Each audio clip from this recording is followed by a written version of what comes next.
إن بعض الظن إثم ولا تجسسوا ولا يغتب بعضكم بعضا أيحب أحدكم أن يأكل لحم أخيه ميتا فكرهتموه واتقوا الله إن الله تواب رحيم.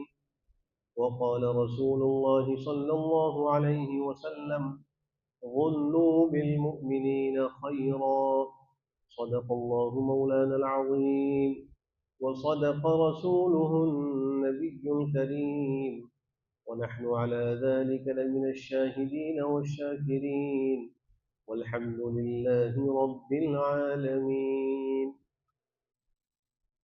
حضرات سامعین محترم اور برادران عزیز، سورہ حجرات کی ایک آیت جو میں نے ابھی تلاوت کی ہے، اس آیت کی تفصیل سے پہلے یہ بات گوش گزار کرنا ضروری ہے کہ سورہ حجرات کے اندر علی العموم دو چیزوں کا بیان ہے۔ ایک تو نبی کریم صلی اللہ علیہ وآلہ وسلم کے حقوق اور آداب کا بیان ہے، ایک مسلمان کی حیثیت سے ان کو ادا کرنا اور ان حقوق کی ادائیگی یہ مسلمان کا فریضہ ہے، اور دوسری چیز یہ ہے کہ مسلمانوں کے آپس میں اختلاف اگر ہو تو اس کی اصلاح کرنا، جس کا نتیجہ یہی ہے کہ مسلمانوں کے آپس میں اختلاف نہ ہو۔ یہ دوسرا مضمون ہے۔ اس دوسرے مضمون کو سمجھانے کے لیے کچھ ایسی باتوں کا تذکرہ بھی اس صورت میں موجود ہے جو جھگڑے اور فساد کا ذریعہ ہے، اور ان میں کچھ چیزوں کا بیان گزشتہ جمعے میں ہو چکا۔ مثلا ایک دوسرے کا تمسخر اڑانا، مذاق کرنا، بسا اوقات یہ عمل جھگڑے کا باعث بنتا ہے تو اس سے منع کر دیا گیا، یا کسی کو طعن و تشنیع کا نشانہ بنانا، یہ بھی بسا اوقات جھگڑے کا باعث بنتا ہے، اس سے بھی منع کر دیا گیا کہ تم کسی کو طعنے مت دیا کرو۔ اسی طریقے سے آپس میں ایک دوسرے کو برے القاب سے پکارنا، اس کو کوئی برا نام دینا، تو اس سے بھی منع کر دیا گیا۔ وجہ اس کی یہ ہے کہ یہ بھی بسا اوقات جھگڑے اور فساد کا ذریعہ بن جاتا ہے۔ آج جو میں نے آیت تلاوت کی ہے، اس آیت میں بھی چند ایسی باتوں کو منع کیا جا رہا ہے جو جھگڑے اور فساد کا ذریعہ بن جاتی ہیں۔ ان میں پہلی بات یہ ہے کہ اے ایمان والوں، بدگمانی سے بچو، اس لیے کہ بعض گمان جو ہے وہ گناہ کا باعث ہوتے ہیں، وہ گناہ ہوتے ہیں۔ بلا تحقیق کسی کے بارے میں بدگمانی کر لینا، اپنے ذہن سے ایک رائے قائم کر لینا اور اس رائے کے مطابق اس کے ساتھ معاملات کرنا، یہ سب منع ہے۔ اس سے انسان کو احتیاط کرنی چاہیے کہ یہ چیز جھگڑے فساد کا ذریعہ بنتی ہے۔ جب تک کسی بات کی تحقیق نہ ہو شواہد سے، قرائن سے، اس وقت تک کسی کے بارے میں بدگمان ہونا یا اس کی بنیاد پر کوئی رائے ذہن میں قائم کرنا، دونوں ہی منع ہے۔ آج ہم سے غلطی بہت زیادہ ہو رہی ہے کہ ایک تو ہم بدگمانی بہت جلدی کر لیتے ہیں، اور دوسرے یہ کہ جیسے ہی کوئی بدگمانی یا کوئی ایسا امر سامنے آتا ہے جس سے ہمارا گمان خراب ہو رہا ہوتا ہے تو ہم اس پر پوری ایک عمارت تعمیر کر دیتے ہیں اس شخص کے متعلق کہ یہ تو ایسا ہوگا اور ایسا ہوگا اور اس نے ایسا کیا ہوگا، حالانکہ حقیقت اس کے خلاف عین ممکن ہے کہ ہو، لیکن ہم بدگمانی کی وجہ سے گناہ گار ہو رہے ہیں۔ اور اگر اس اصول پر عمل نہ کیا جائے تو انسان کی زندگی اجیرن اور دوبھر ہو جائے گی، زندگی گزارنا مشکل ہو جائے گا۔ شریعت کا بھی قاعدہ یہ ہے کہ اگر مسلمان کا کوئی کام ایسا سامنے آئے جس میں صحیح ہونے کا بھی احتمال ہو اور غلط ہونے کا بھی احتمال ہو، تو بغیر دلیل کے اس کو غلطی پر اگر محمول کیا جائے تو یہی تو بدگمانی ہے۔ اس بنیاد پر انسان معاشرے میں اس کے لیے جینا مشکل ہو جائے۔ آپ کو صرف دو مثالیں ذکر کرتا ہوں۔ عام طور پر ہم اپنی خوراک میں گوشت کا استعمال کرتے ہیں، گوشت کے بارے میں قصائی کے پاس جاتے ہیں اور اس سے ہم گوشت لے کر آتے ہیں۔ کبھی تو ایسا ہوتا ہے کہ وہ قصائی ہمارے سامنے جانور ذبح کرتا ہے، ہم اس کی تکبیر اور بسم اللہ کو سن لیتے ہیں، اس کے مسلمان ہونے کا ہم کو علم ہوتا ہے، اور اپنے سامنے گوشت بنا کے ہم لے آتے ہیں، اور کبھی ایسا ہوتا ہے کہ اس کی دکان پر گوشت بنا ہوا رکھا ہوتا ہے. یہ آج کل جو سپر مارکیٹس وغیرہ ہیں ان میں گوشت تیار کٹ کے آ رہا ہوتا ہے، اور ہم وہاں سے اپنی مرضی کا گوشت لے لیتے ہیں، چاہے وہ چکن ہو، چاہے مٹن ہو، چاہے بیف. اگر ہم اس اصول کو سامنے نہ رکھیں تو خامخواہ دل میں یہ ایک شبہ آئے گا، خیال آئے گا، پتہ نہیں یہ جو گوشت ہے یہ حلال ہے یا حرام. اس کو ذبح کرنے والا مسلمان تھا یا غیر مسلم؟ مسلمان تھا تو اسے ذبح کرتے وقت بسم اللہ پڑھی یا نہیں پڑھی؟ یہ مختلف قسم کے خیال ذہن میں آئے. حالانکہ یہ جو گوشت ہمارے سامنے آیا، ایک مسلمان اس کو فروخت کر رہا ہے، تو اس میں دو احتمال ہیں. ایک احتمال تو یہ ہے کہ وہ حلال گوشت ہو، شریعت کے مطابق اس کو ذبح کیا گیا. ایک احتمال یہ ہے کہ وہاں شریعت کے اصول کا لحاظ نہ رکھا گیا اور وہ حرام. لیکن ہمارے پاس اس کی حرمت پر کوئی دلیل موجود نہیں ہے، تو شریعت کا حکم یہ ہے کہ وہاں بدگمانی نہ کی جائے اور اس گوشت کو حلال سمجھ کے استعمال کر لیا جائے. اگر ہم اس اصول کو سامنے رکھیں گے تو ہمارے لیے معاشرے میں جینا آسان ہوگا، ورنہ ہر وقت گوشت کی خریداری میں انسان شک و شبہ میں مبتلا ہو جائے. دوسری مثال، عام طور پہ لوگ اپنے کپڑے دھونے کے لیے ڈرائی کلینر کو دیتے ہیں، دھوبی کو دیتے ہیں، اور دھوبی وہ کپڑے دھو کر لاتا ہے. اگر ہم اس قرآنی اصول کو سامنے نہیں رکھیں گے تو خود بخود ذہن میں ایک شبہ پیدا ہوگا، پتہ نہیں دھوبی نے صحیح طریقے سے کپڑوں کو پاک کیا یا نہیں کیا. کہیں ایسا تو نہیں کہ میرے کپڑے اس سے ناپاک کپڑوں کے ساتھ ملا کر دھوئے ہوئے اور وہ صحیح طرح پاک نہ ہوئے ہوں، اپنی نمازوں کا کیا ہوگا. اس لیے کہ جب وہ دھوبی مسلمان ہے اور ہمارے پاس اس بات کی کوئی صریح دلیل موجود نہیں، کوئی شاہد اور قرینہ موجود نہیں کہ وہ احتیاط نہیں کرتا یا وہ صحیح طرح پاک نہیں کرتا، تو پھر اب حکم یہ ہے کہ ہم اس کے دھلے ہوئے کپڑوں کو پاک قرار دیں اور اس کو پہن کر بغیر کسی شک و شبے کے نماز پڑھے. اگر ہم اس اصول پر عمل نہیں کریں گے اور یہاں بدگمانی کریں گے تو ہم شبے کے اور شک کے مریض بن جائیں گے. ہر وقت یہی شبہ ہوتا رہے گا پتہ نہیں کپڑا پاک ہے یا نہیں پاک. بہت سے لوگ ہم سے آ کے مسئلہ پوچھتے ہیں کہ دھوبی نے کپڑے دھوئے، ہمیں پتہ نہیں ہے کہ وہ پاک ہے یا نہ پاک. گھروں کے اندر بسا اوقات ماسیاں ہوتی ہیں، وہ کپڑے دھو رہی ہوتی ہیں. اب اگر وہ ماسی مسلمان ہے اور اس کے کپڑے دھونے میں کوئی اور غلطی کا قرینہ موجود نہیں ہے، تو پھر اس کے دھلے ہوئے کپڑوں کو شریعت کے اصول سے پاک سمجھا جائے گا اور اس کو ناپاک قرار نہیں دیا جائے گا. صرف بدگمانی کی بنیاد پر اگر ہم معاملات کرنا شروع کر دیں تو میں نے دو مثالیں ذکر کی جس میں عموم بلوا ہے. تقریباً ہر مسلمان اس میں مبتلا ہے کہ وہ گوشت بھی کھاتا ہے اور کپڑے بھی دھلواتا ہے. اگر اس اصول کو سامنے نہیں رکھیں گے تو اس کو کھانے میں بھی شک ہوگا اور پہننے میں بھی شک. حضرت عیسیٰ علیہ السلام کا قصہ جناب نبی کریم صلی اللہ علیہ وسلم نے ارشاد فرمایا کہ ایک دفعہ انہوں نے ایک آدمی کو دیکھا کہ وہ کسی کا مال چرا رہا ہے، چوری کرتے ہوئے اپنی آنکھوں سے دیکھا. پھر وہ شخص ان کے سامنے آیا اور وہ مال لے کر آیا، تو انہوں نے کہا کہ تم نے تو اس میں چوری کی ہے. تو اس نے کہا خدا کی قسم میں نے نہیں چوری. تو حضرت عیسیٰ علیہ السلام نے فرمایا کہ میں نے اپنی آنکھوں سے تم کو چوری کرتے ہوئے دیکھا، لیکن تم نے اللہ کی قسم کھا لی، لہٰذا میں اپنی آنکھوں کو جھٹلاتا ہوں اور تمہاری بات کا یقین کرتا ہوں. اس میں یہ احتمال موجود تھا کہ وہ شخص ہو سکتا ہے جس کا مال یہ لے رہا تھا اس کا مقروض ہو اور اس نے اس کو قرضے میں کوئی مال دیا ہو اور وہ دینے سے انکاری ہو، اور یہ شخص اپنا حق وصول کرنے کے لیے اس کا مال کھا کے لا رہا ہو کہ چونکہ یہ میرا قرضہ نہیں دے رہا تو میں اپنا قرضہ پورا کرنے کے لیے اس کا یہ فلاں مال اٹھا کے لے کے جا رہا ہوں. دیکھنے والا سمجھے گا کہ یہ چوری کر رہا ہے، اس سے گمان غلط ہو سکتا ہے. لیکن جب وہ شخص آ کر کہہ دے اور قسم اٹھا لے تو اب ہمارے پاس اس کی بات کی تصدیق کی اور کوئی صورت نہیں ہے جب تک کہ کوئی اور دلیل یا گواہ اس پر نہ آ جائے کہ یہ چور ہے، اس نے چوری کی، اس کے ساتھ یہ معاملہ نہ کیا جائے اور اس پر بدگمانے پر کوئی کارروائی بھی نہ کی جائے. گھروں کے اندر عموماً کبھی چوری کا واقعہ پیش آ جاتا ہے اور الزام فوراً گھر کے اندر رہنے والے جو کام کاج کرنے والے ہوتے ہیں، ماسی ہو، مالی ہو، ڈرائیور ہو، کک ہو، ان کے اوپر یہ الزام آ جاتا ہے. اب یہاں پر تحقیق حال کے لیے تو ان سے پوچھ تاچھ کی جا سکتی ہے کہ یہ چیز ہم نے یہاں رکھی تھی، ہمیں نہیں مل رہی، کہاں چلی گئی.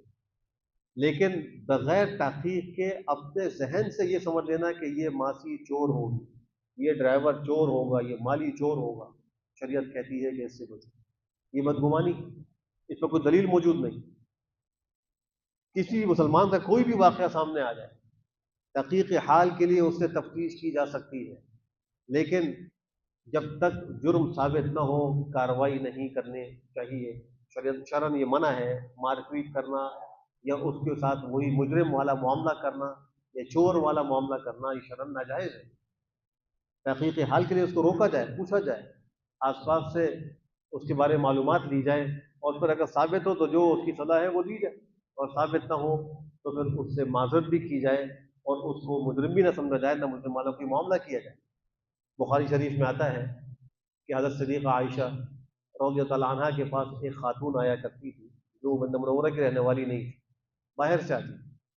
جب وہ ان سے ملاقات کے لیے آتی تو وہ ایک شعر پڑھتی اور وہ کہتی تھی وَيَوْمُ الْوِشَاحِ مِنْ تَعَاجِيبِ رَبِّنَا أَلَا إِنَّهُ مِنْ بَلَدَةِ الْكُفْرِ أَنْجَانِ، یہ شعر پڑھتی وَيَوْمُ الْوِشَاحِ مِنْ تَعَاجِيبِ رَبِّنَا أَلَا إِنَّهُ مِنْ بَلَدَةِ الْكُفْرِ أَنْجَانِ۔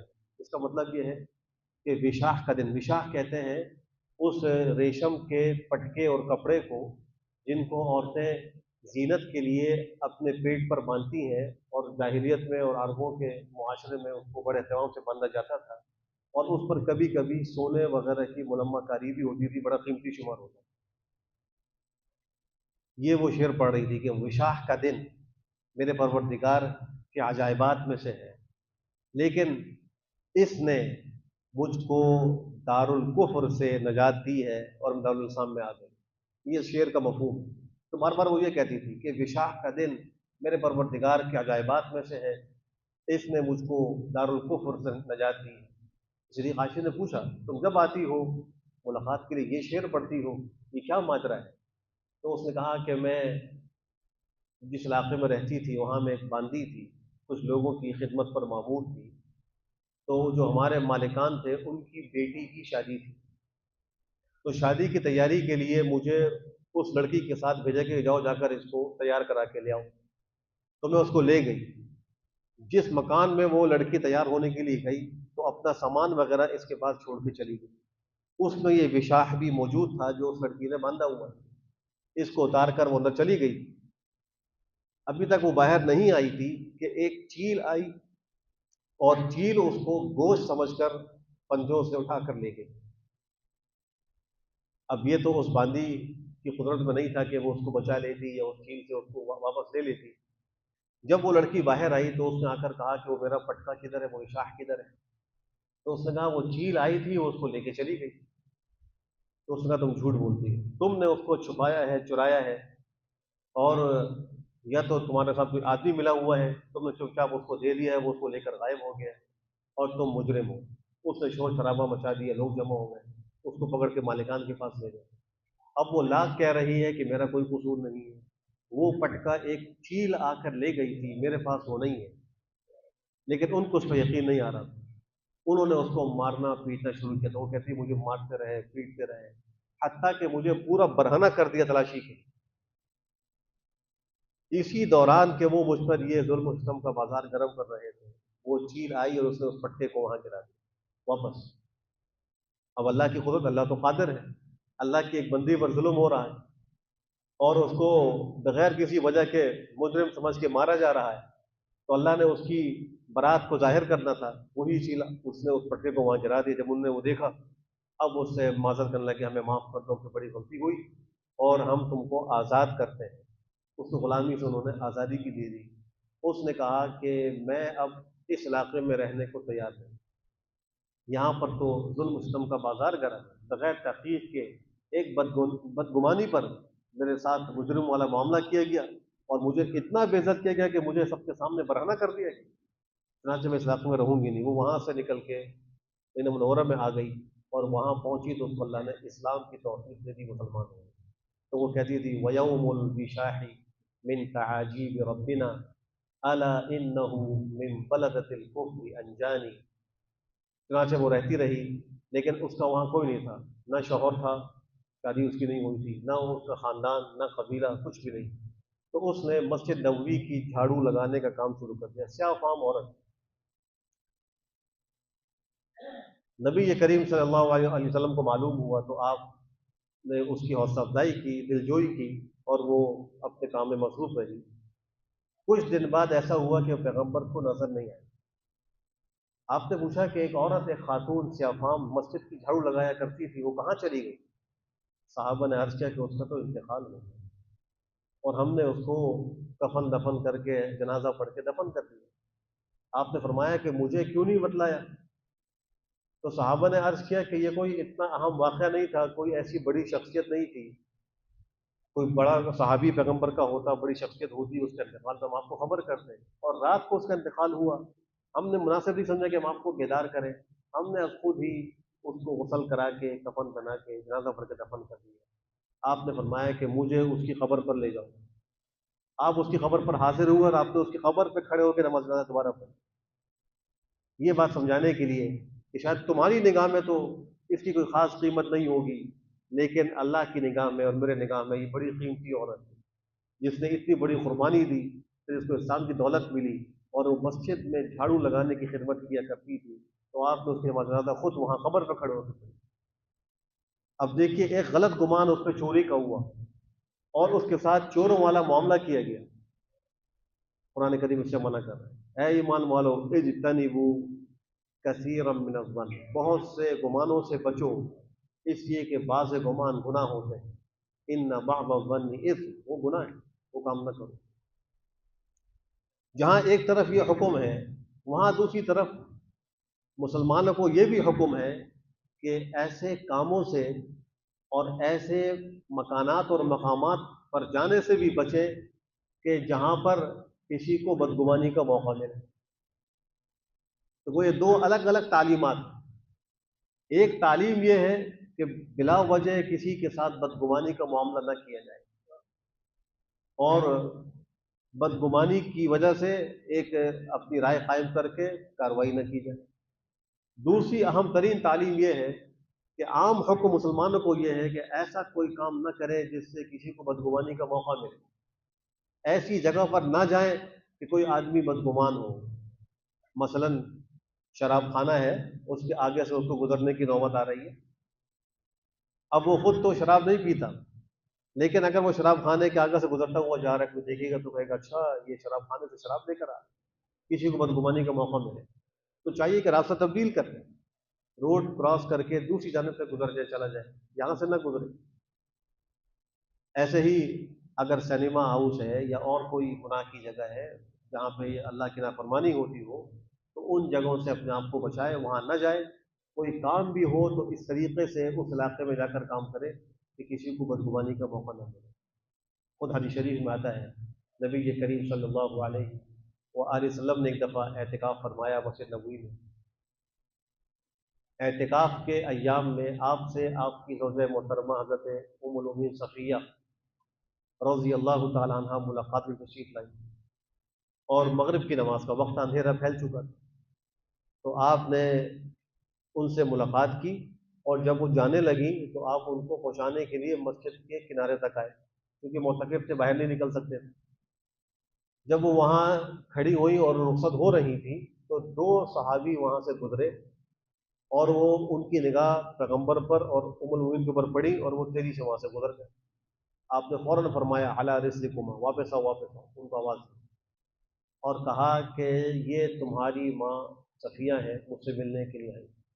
تو حضرات نے کہا کہ اللہ کے رسول، اللہ کی پناہ، ہم تو آپ کے بارے میں کوئی گمان ایسا برا کر ہی نہیں، ہمارے ذہن میں آ ہی نہیں سکتا تھا، ہم سوچ ہی نہیں سکتے تھے کہ خدا نہ خواستہ آپ کسی نامحرم خاتون کے ساتھ تنہائی میں مل رہے ہوں، یہ تو ہمارا گمان ہو ہی نہیں سکتا تھا۔ آپ نے فرمایا کہ میں تم کو اس لیے بلایا ہے، ان الشیطان یجری من الانسان مجری الدم، شیطان تو انسان کے خون کے ساتھ ساتھ دوڑ رہا ہوتا ہے، اس کو شبہ پیدا کرنے کا موقع مل جاتا ہے، وہ وسوسہ ڈال سکتا ہے، بدگمان کر سکتا ہے۔ تو آپ نے فوراً وضاحت کر کے اپنی صفائی پیش کر دی، قبل اس کے کہ شیطان حملہ کرتا اور کسی امتی کو پیغمبر سے بدگمان کرتا۔ حالانکہ آپ السلام کی ذات معصوم ذات ہے، اور صحابہ آپ کے بارے میں یہ گمان کر ہی نہیں سکتے تھے، بلکہ اگر کوئی کام بظاہر خلاف اصول بھی معلوم ہو تو صحابہ وہاں یہی فرماتے تھے کہ ضرور کوئی وجہ ہوگی جو آپ نے کیا، اللہ کا حکم ہوگا جب بھی ایسا کیا، تو وہ کیسے بدگمان ہو سکتے تھے؟ لیکن امت کو تعلیم دینا مقصود ہے، یہ سبق دینا مقصود ہے کہ اپنے آپ کو ایسی جگہ سے بچاؤ، اور خود حکم فرمایا کہ اتقوا مواضع التہم، تہمت کی جگہوں سے بچو، جہاں تہمت لگ سکتی ہے وہاں مت جاؤ۔ تو کسی کو بدگمانی بھی نہیں کرنی چاہیے اور بدگمانی کا موقع بھی نہیں دینا چاہیے۔ اس آیت میں یہ اہم ترین حکم ذکر ہوا، اگر اس پر عمل نہیں کریں گے تو اس کا نتیجہ یہ ہوگا کہ معاشرے کے اندر فساد ہوگا اور جھگڑا ہوگا۔ دوسری بات فرمائی کہ ولا تجسسوا، تجسس مت کرو۔ تجسس کا معنی ہوتا ہے کسی کی ٹوہ میں لگنا، کسی کے رازوں پر مطلع ہونے کی کوشش کرنا۔ ایک تو یہ ہے کہ ایک شخص ذمہ دار ہے، مثلا باپ ہے، باپ کی ذمہ داری یہ ہے کہ وہ اپنی اولاد کی تربیت کرے اور ان کو نیکی کے راستے پہ چلانے کا اہتمام کرے۔ اس تربیت کے راستے میں باپ کو بچوں کی خیر خبر لینی پڑتی کہ میرا بچہ اس وقت کیا کر رہا ہے، کس سے مل رہا ہے، کہاں جا رہا ہے، کیا کھا رہا ہے۔ اب اگر کوئی یہ کہے کہ قرآن کریم اللہ فرما رہے ہیں ٹوہ میں مت لگو، اور وہ بچہ اس آیت کو لے کر باپ کے پاس آ جائے کہ آپ میری ٹوہ میں کیوں لگتے ہیں، کہ میں کس کے پاس جا رہا ہوں، کس سے مل رہا ہوں، تو اس بچے کی یہ بات غلط ہوگی، اس لیے کہ باپ اپنی ذمہ داری پوری کرنے کے لیے اس کی خبر گیری کر رہا ہے۔ اس کو جاسوسی کرنا یا ٹوہ میں لگنا نہیں کہا جائے گا شریعت کی اصطلاح، بلکہ اگر باپ یہ عمل نہیں کرتا اور اپنے بچے کو آزاد چھوڑ دیتا اور پھر وہ بچہ کسی گناہ میں پڑتا تو کل قیامت میں اس باپ سے سوال ہوتا تم نے اپنی اولاد کی صحیح تربیت کیوں نہیں کی، تم نے اس کی نگہبانی کیوں نہیں کی۔ الا کلکم راع وکلکم مسئول عن رعیتی، ہر شخص تم میں سے ذمہ دار ہے اور ہر شخص کو اپنی ماتحت جو بھی اس کی اولاد ہے یا جو بھی لوگ اس کی ماتحتی میں آتے ہیں، اس کی رعیت میں داخل ہیں، ان کے بارے میں سوال کا جواب دینا ہو کہ آپ نے کیا کیا۔ اسی طریقے سے اگر حکمران ہے تو حاکم کی ذمہ داری ہے کہ وہ رعایا کے احوال کی خبر گیری کرے اور ان کے بارے میں معلومات رکھے کہ میری عوام کس حال میں ہے، وہ کسی تکلیف میں تو نہیں، پریشانی میں تو نہیں۔ اس لیے کہ اگر وہ یہ خیال نہیں کرے گا تو پھر کل قیامت میں اس حاکم سے سوال ہوگا۔ حضرت عمر فاروق کہا کرتے تھے کہ اگر میری خلافت جہاں تک ہے اس میں کوئی جانور بھی بھوکا پیاسا رہ گیا تو کل عمر سے سوال ہوگا کہ وہ جانور بھوکا کیوں رات کو سویا۔ کوئی بے انصافی ہو اور مجھے پتہ نہ لگے تو کل عمر کو جواب دینا ہوگا کہ تمہاری حکومت کی، تمہاری خلافت کی یہ ظلم کیسے ہوا۔ اور ان کا قصہ مشہور ہے کہ ایک دفعہ وہ باہر نکلے، جنگل میں خاتون نے خیمہ لگایا ہوا تھا اور اپنے چھوٹے چھوٹے بچوں کے ساتھ وہاں رہ رہی، غریب عورت۔ حضرت عمر فاروق وہاں پہنچے، خلیفہ تھے، پوچھا کہ یہاں کیا کر رہی ہو؟ کہا کل قیامت میں عمر کا گریبان پکڑوں گی، جانتی نہیں تھی کہ یہ عمر ہے۔ تو اس کا کیا وجہ ہے؟ کہا کہ میرے پاس کھانے پینے کو نہیں، میرے بچے بھوک سے بلبلا رہے ہیں اور ان کو میں نے تسلی دینے کے لیے ہانڈی کے اندر پانی ڈالا ہوا ہے، کچھ پتھر ڈال کر اس کو چولہے پہ رکھا ہوا ہے، بچے یہ سمجھ رہے ہیں کہ کھانا پک رہا ہے، میرے پاس پکانے کو کچھ نہیں۔ تو انہوں نے کہا کہ بی بی عمر کو کیا خبر کہ تم اس حال میں ہو، اس کو پتہ ہو اور پھر وہ تمہاری خبر نہ رکھے تو پھر تو وہ مجرم ہے۔ کہا پھر خلیفہ کیوں بنا اگر ہماری خبر نہیں رکھ سکتا، تو خلافت میں کیوں بیٹھا ہوا ہے؟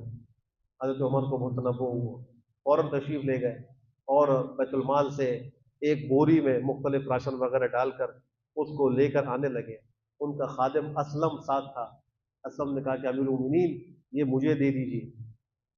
کہا کل قیامت میں میرا بوجھ اٹھاؤ گے؟ آج یہ عمر کی ذمہ داری ہے۔ اپنے کندھے پر وہ بوری اٹھائی، جنگل میں عورت کے پاس گئے، اس کو سارا وہ راشن دیا اور پھر اس نے وہ کھانا وغیرہ بنایا، کچھ دیر وہاں بیٹھے رہے۔ اور جب بچوں نے کھانا کھایا، جو پہلے رو رہے تھے اب کھیلنے لگے، تو ان کو خوشی ہوئی اور پھر اس کے بعد آپ واپس تشریف لائے اور اس کو تاکید کر آئے کبھی کوئی ضرورت ہو تو یہاں میں حاضر ہوں، تمہارا خادم ہوں، تم آ کے مجھے بتا سکتے ہو۔ تو حاکم کی تو ذمہ داری ہے کہ وہ رعایا کے احوال کی خبر گیری کرے کہ بھئی رعایا کس حال میں۔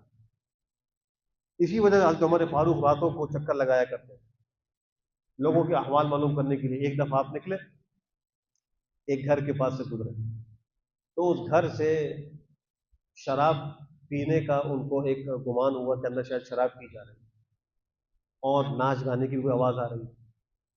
تو آپ دیوار پھاند کر اندر گئے، جا کر دیکھا کچھ لوگ موجود ہیں اور واقعی وہ شراب پی رہے ہیں اور ناچ گانے کے مجلس ہے۔ تو ان کو تنبیہ کرنے لگے۔ ان میں جو ایک بڑا مجرم تھا اور بڑا جو بدماش قسم کا آدمی تھا وہ کھڑا ہوا اور کہا کہ عمر، ہم نے تو ایک غلطی کی ہے شراب پی، تم نے بہت ساری غلطیاں کی۔ حضرت عمر نے فرمایا میں نے کیا غلطی کی؟ کہا تم نے ہماری جاسوسی کی ہے، اللہ فرماتے ہیں ولا تجسسوا، تم ہماری ٹوہ میں کیوں لگے؟ اور پھر تم نے بدگمانی کی ہمارے بارے میں، اللہ فرماتے ہیں کہ بدگمانی مت کرو، اجتنبوا کثیرا من الظن۔ اور پھر تم جو ہے بغیر اجازت کے ہمارے گھر میں داخل ہوئے ہو، حالانکہ کسی کے گھر میں استئذان اور اجازت کے بغیر داخل ہونا منع ہے۔ داخل ہونے دور کی بات، دیکھنا بھی منع ہے۔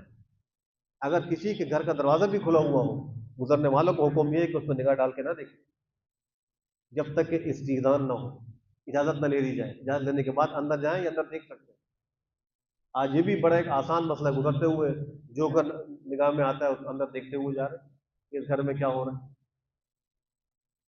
تو آدمی کہنے لگا آپ نے بغیر اجازت کے گھر میں داخلہ کیا ہے، یہ بھی آپ کی غلطی ہے، اور پھر آپ دیوار پھاند کر آئے ہیں، جبکہ حکم یہ ہے وَأْتُوا الْبُيُوتَ مِنْ أَبْوَابِهَا، گھروں کے اندر دروازوں سے آؤ۔ تو آپ نے اس موقع پر تو کچھ نہیں کہا کہ تم کو ابھی چھوڑتا ہوں، صبح کو تمہیں اپنے پاس بلا کر تم سے بات کروں گا۔ تو ان کو بلایا اور بلا کر کہا کہ رات کو میں نے اس لیے نہیں کہا تھا کہ تم میری غلطیاں شمار کر رہے تھے، اس وقت تم سے بات کرنا یہ اپنی غلطیوں سے انحراف کرنے کے مترادف ہوتا، لیکن بات یہ ہے کہ یہ میری ذمہ داری ہے کہ میں اپنی رعایا کے بارے میں باخبر رہوں کہ وہ کس حال میں ہے۔ تو میں تو اپنی ذمہ داری پوری کر رہا تھا، تم کیسے اس پہ اعتراض کر سکتے ہو؟ تو ان کا گھر کے اندر کود کے جانا یہ بھی اسی ذمہ داری کو پورا کرنے کے لیے، اور ان کی خبر گیری کے لیے ان کی ٹوہ میں رہنا یہ بھی ذمہ داری پوری کرنے کے لیے، اس لیے یہ تو گناہ نہیں۔ اب ایک آدمی خواہ مخواہ کسی شخص کے بارے میں سوچنے لگے کہ اس کی آمدنی کیا ہے، وہ اس کا ذمہ دار نہیں ہے لیکن وہ ٹوہ میں لگ رہا ہے، یہ تجسس ہے۔ یہ کس کس سے ملتا ہے؟ بہت سے لوگ ہیں وہ مسجدوں کے اندر بھی ایک دوسرے کی ٹوہ میں لگے ہوئے ہوتے ہیں کہ یہ آدمی آیا ہے اور اس سے ملا ہے اور اس سے 5 منٹ بات کی ہے، پتہ نہیں کیا بات کی ہوگی، پھر اس سے جا کر ملا ہے، اس سے پتہ نہیں کیا بات کی ہوگی۔ تو آپ کا اس سے کیا تعلق ہے، کیا کام ہے؟ وہ آدمی جانے، اس سے کام جانے، کوئی اس کو مسئلہ ہوگا، کوئی اس کو ضرورت ہوگی، وہ ضرورت کو پورا کرنے کے لیے گیا ہوگا اس کے بعد، لیکن ہم کو اس کے بارے میں ایک فکر پیدا ہو جانا، یہ ٹوہ میں لگنا ہے۔ فرمایا کہ ولا تجسس، تجسس مت کرو۔ اس کا جیسے ایک گناہ یہ ہوتا ہے کہ کسی کے بارے میں انسان خواہ مخواہ بدگمانیاں کرنے لگتا ہے یا کوئی اور خیال اس کے دماغ میں آنے لگتا ہے، جیسے یہ گناہ ہے۔ دوسرا اپنی ذات کے اعتبار سے بھی غلطی کر رہا ہے، خود کو پریشان کر رہا ہے۔ جو کسی کی ٹوہ میں لگتا ہے ہمیشہ ٹینشن میں رہتا ہے، ہمیشہ ذہنی پریشانی میں رہتا ہے، اور ہر وقت یہ خیال تھا کہ شاید یہ میرے بارے میں کوئی بات کر رہے ہوں۔ اور عموماً جس نے کوئی غلطی کی ہو اس کو اس کی زیادہ فکر ہوتی ہے کہ میری غلطی کہیں آشکارا تو نہیں ہو گئی یا فلاں کو پتہ تو نہیں لگ گیا، اس لیے وہ دوسروں کی ٹوہ میں لگ کر اپنے آپ کو محفوظ کرنے کی کوشش کرتا ہے۔ تو اس حکم کے اندر بھی ہماری بہت ساری مصلحتیں ہیں، بہت سارا مفاد ہے۔ تو فرمایا کہ ولا تجسسوا، کہ تم تجسس بھی مت کرو۔ اور تیسری بات فرمائی ولا یغتب بعضکم بعضا، تم میں سے کوئی کسی کی غیبت نہ کرے، کسی کی پیٹھ پیچھے برائی نہ کرے۔ ایحب احدکم ان یاکل لحم اخیہ میتا فکرہتموہ، کہ تم میں کوئی شخص اس بات کو پسند کرتا ہے کہ وہ اپنے مردہ بھائی کا گوشت کھائے، تم اس کو ناپسند کرتے ہو، تو ایسے ہی تم غیبت کو بھی ناپسند کرو۔ واتقوا اللہ ان اللہ تواب الرحیم، اللہ سے ڈرو، بے شک اللہ توبہ قبول کرنے والا بڑا مہربان ہے۔ اگر تم سے غلطیاں یہ ہو گئی ہیں، بدگمانی کے جرم میں مبتلا ہوئے ہو، یا تم نے جاسوسی کسی کی ہے اور خواہ مخواہ کسی کی ٹوہ میں لگے ہو، یا تم نے غیبت کی ہے، تو اتقوا اللہ، اللہ سے ڈرو، توبہ کرو، اللہ توبہ قبول کر لیتے، اللہ معاف کرنے والے جلدی معاف کر دیتے۔ حدیث شریف میں فرمایا کہ ظنوا بالمؤمنین خیرا، مومنوں کے بارے میں اچھا گمان رکھو، ان سے بدگمان مت ہو۔ یہ جو آخری حکم ہے اس کی مزید تفصیل انشاءاللہ اگلے جمعے میں عرض کروں گا. اللہ ہم سب کو ان احکام اور آداب پر عمل کرنے کی توفیق نصیب فرمائے. وآخر دعوانا ان الحمد للہ رب العالمین.